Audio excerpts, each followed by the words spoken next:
Hello students, आज हम आपके लेसन 3 में जो पैसेज है स्टडीज उसके बारे में पढ़ेंगे और उसका अनुवाद समझेंगे ना। लेसन 3 ऑफ फादर्स लेटर में जो पैसेज है, studies serve for delight, for ornament and for ability. Studies मतलब अध्ययन जो हम पढ़ते लिखते हैं, वो किसके लिए कार्य करता है? डिलाइट। डिलाइट मतलब अत्यंत प्रसन्नता के लिए, मतलब हमें प्रसन्न करने के लिए, खुशी के लिए। फॉर ऑर्नामेंट, ऑर्नामेंट मतलब आभूषण, आभूषण के लिए। आभूषण मतलब कि लोग हमारे बारे में क्या सोचेंगे। जैसे हम कहीं जाते हैं तो उस समय हमारी क्या छवि बनती है। ये सोने चांदी वाला आभूषण नहीं, हमारी जो छवि है उसके लिए प्रयोग किया जाता है। एंड फॉर एबिलिटी, और योग्यता के लिए। ये स्टडीज जो है, अध्ययन जो है, इस चीज़ों के लिए हमें सहायता करता है। Their brief use for delight, और उसका जो मुख्य उपयोग है डिलाइट, इट इज इन। तो जो डिलाइट है मतलब कि प्रसन्नता का जो मुख्य उद्देश्य है, जो स्टडी है, पढ़ते हैं हम तो उससे प्रसन्नता होती है, उसका मुख्य उद्देश्य है इन प्राइवेटनेस। प्राइवेटनेस मतलब गोपनीयता में, किसी चीज की हम गोपनीयता रखते हैं, उसमें मुख्य उद्देश्य। एंड रिटायरिंग, रिटायरिंग मतलब एकांत प्रिय होता है, हमें एकांत प्रिय अच्छी चीजें बाद में, जैसे हम कभी रिटायर हो जाते हैं या फिर एकांत प्रिय रहते हैं, उसके लिए। फॉर ऑर्नामेंट, और ऑर्नामेंट आभूषण के रूप में। इज इन डिस्कर्स, डिस्कर्स मतलब बातचीत। जब हम बातचीत करते हैं आभूषण के रूप में, वो कब दिखाई देता है? हमारा अध्ययन जो है, हम स्टडी करते हैं, वो ज्ञान जो कब दिखाई देता है? डिस्कर्स में, जब हम कोई बातचीत करते हैं। एंड फॉर एबिलिटी, और योग्यता में। इज इन द जजमेंट, और योग्यता हमें कब दिखाई देती है? उसकी स्टडी जो हम करते हैं उसकी योग्यता कब दिखाई देती है? In judgement. जजमेंट मतलब न्याय करने की क्षमता जो होती है, कोई डिसीजन लेना हो तो डिसीजन मेकिंग में। एंड डिस्पोजिशन ऑफ बिजनेस, और अगर हम कोई बिजनेस व्यवसाय करते हैं उस समय जो स्टडी है वो हमारी काम आती है। एबिलिटी योग्यता समझ में आती है। फॉर एक्सपर्ट मैन, जो एक्सपर्ट आदमी होते हैं, एक्सपर्ट व्यक्ति जो होते हैं, कैन एग्जीक्यूट, वो निष्पादित करते हैं। एग्जीक्यूट एंड परहैप्स जज फॉर पार्टिकुलर्स, और किसी निश्चित बात पे जज करते हैं, निर्णय लेते हैं, वन बाय वन, एक एक करके। बट द जनरल काउंसिल्स, लेकिन जो सामान्य नियम होते हैं।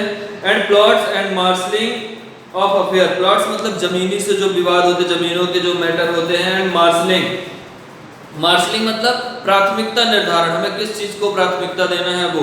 और जो मार्शलिंग प्राथमिकता होती है, come best from those that are learned, वो उनसे आती है जो ज्ञानी पुरुष होते हैं, जिनके पास बहुत ज्यादा ज्ञान होता है, वो ये कार्य उनसे आते हैं, मतलब वो ज्यादा अच्छी तरह से कर सकते हैं। कौन से कार्य? मार्शलिंग अफेयर मतलब कि निर्धारण, किसी चीज का प्राथमिकता निर्धारण करना होता है। जमीन जायदाद से जुड़े हुए जो लोग मामले होते हैं, उन्हें ज्ञानी पुरुष ज्यादा अच्छे से कर सकते हैं। To spend too much time in studies is sloth, अगर हम पढ़ाई में बहुत ज्यादा समय स्पेंड करते हैं, व्यतीत करते हैं बहुत ज्यादा समय, तो वो क्या है? स्लॉथ। स्लॉथ किसको बोलते हैं? आलस। वो क्या है? आलस है। To use them too much for ornament, अगर हम उनको बहुत ज्यादा ऑर्नामेंट, आभूषण के रूप में उपयोग करते हैं अपनी स्टडी को, तो वो क्या होता है? Is affection. अफेक्शन मतलब कि लोगों के ऊपर बहुत उसका गहरा प्रभाव, बुरा प्रभाव पड़ता है। To make judgement wholly by their rules, और अगर हम उनके द्वारा, अपने जो स्टडी के द्वारा जजमेंट करते हैं, निर्णय लेते हैं उसी रूल्स के नियमों के द्वारा। Is humour of a scholar, वो क्या होता है? एक स्कॉलर, एक ज्ञानी व्यक्ति का विवेक होता है, चरित्र होता है। मतलब अगर हम अपने ज्ञान के माध्यम से कोई डिसीजन लेते हैं, कोई निर्णय लेते हैं, ये एक ज्ञानी पुरुष का चरित्र होता है। They perfect nature and are perfected by experience, जो ज्ञानी पुरुष होते हैं उनका नेचर क्या होता है? प्रकृति क्या होती है? परफेक्ट, एकदम पूर्ण होती है। And are perfected by experience, और अनुभव के माध्यम से वो और परफेक्ट हो जाती है, और पूर्ण हो जाती है। For natural abilities are like natural plants, जो प्राकृतिक योग्यताएं होती हैं वो नेचुरल, प्राकृतिक पौधों की तरह होती हैं। दैट नीड प्योरनिंग बाय स्टडी, और जिसको स्टडी के द्वारा, पढ़ाई के द्वारा, प्योरनिंग मतलब उसको फिर से स्पष्ट किया जाता है, पढ़ाई के द्वारा उसको स्पष्ट किया जाता है। And studies themselves to give forth direction too much at large, and studies themselves to give forth direction too much और उनकी उसी डायरेक्शन में उसी चीज का निर्धारण करने के लिए अगर हम पढ़ते हैं तो क्या होता है, टू मच बहुत ज्यादा पढ़ते हैं तो क्या होता है, at large except they be bounded in by experience. तो क्या होता है, अगर ज्यादा मात्रा में हम पढ़ते तो हमें बहुत ज्यादा और ज्यादा एक्सपीरियंस जो है, अनुभव और ज्यादा हमारा बढ़ता जाता है। Crafty man content studies. Crafty man मतलब जो चालाक व्यक्ति होते हैं, जो अपने आप को सोचते हैं बहुत चालाक, वो क्या करते हैं, अवहेलना, नफरत या अवहेलना, पढ़ाई की बोलते हैं अरे पढ़ाई बेकार है, कोई मतलब नहीं। सिंपल मैन एडमायर देम, जो साधारण व्यक्ति होते हैं वो उसको उपयोग करते हैं, एडमायर, ठीक है, उसका यूज करते हैं। एंड वाई, एडमायर मतलब अपने ऊपर समाहित करना, ठीक है, एडमायर मतलब अपने ऊपर वो समाहित करते हैं। एंड वाइज मैन, और जो बुद्धिमान व्यक्ति होता है, यूज देम, वो स्टडीज का उपयोग करते हैं, यूज करते हैं। For they teach not their own use, for they teach not their own use, मतलब वो पढ़ाते जो अपने खुद के उपयोग के लिए उसको नहीं यूज करते। जो ज्ञानी व्यक्ति होते हैं पढ़ाई को अपने खुद के लिए उपयोग नहीं करते हैं।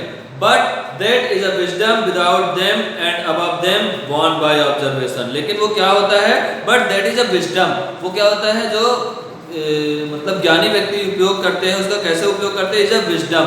विजडम मतलब कि समृद्धि जो होती है, विजडम समृद्धि, that is a wisdom without them and above them born by observation. जो ऑब्जर्वेशन मतलब कि ऑब्जर्व करके लोग यहाँ वहाँ की बातें को पता करके, जो ज्ञानी व्यक्ति ऑब्जर्व करते हैं, पता करते हैं, तो उससे क्या होता है, उनकी विजडम जो होती है, ज्ञान जो होता है वो बढ़ता है और ज्यादा बढ़ जाता है। Read not to contradict and confuse, हमें किसी के झगड़े के लिए या फिर किसी चीज का झगड़ा करने के लिए नहीं पढ़ना है। Read not to contradict and confuse, not to believe and take for granted, ना ही हमें किसी का विश्वास करने के लिए और ना ही अपने ऊपर विश्वास दिलाने के लिए पढ़ना है। Not to find talk and discuss, ना ही हमें कोई टॉक मतलब कि कोई बातचीत पाने के लिए और ना ही किसी डिस्कस में, किसी भाषण वगैरह में जाने के लिए पढ़ना है।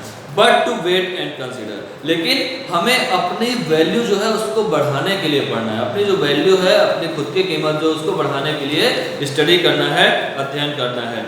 Some books are to be tasted, कुछ किताबें ऐसी होती हैं जो टेस्ट की जाती है, मतलब उसकी कुछ चीजें पढ़ी जाती हैं।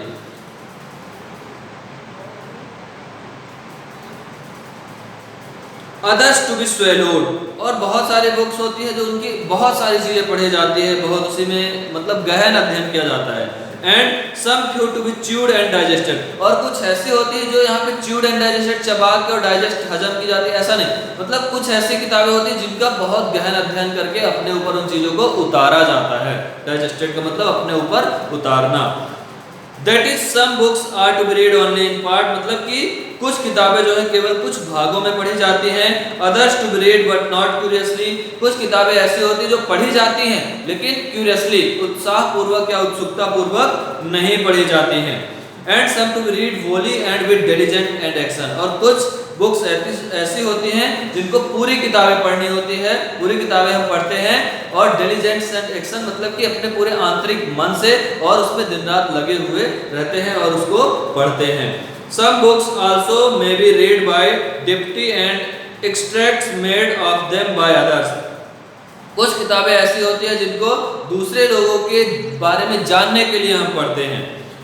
But that would be only in the less important argument, लेकिन वो बहुत कम important, उसका महत्व जो है वो क्या है, बहुत कम है। and the meaner sort of books is distilled books are like common distilled water fleshy thing, and the meaner sort of book, और उसका जो मतलब होता है, मतलब किसी के बारे में जानने के लिए अगर हम किताबें पढ़ते हैं तो meaner sort बहुत कम उसका मतलब होता है, उसका मतलब हमारे जीवन में उतारना नहीं होता है।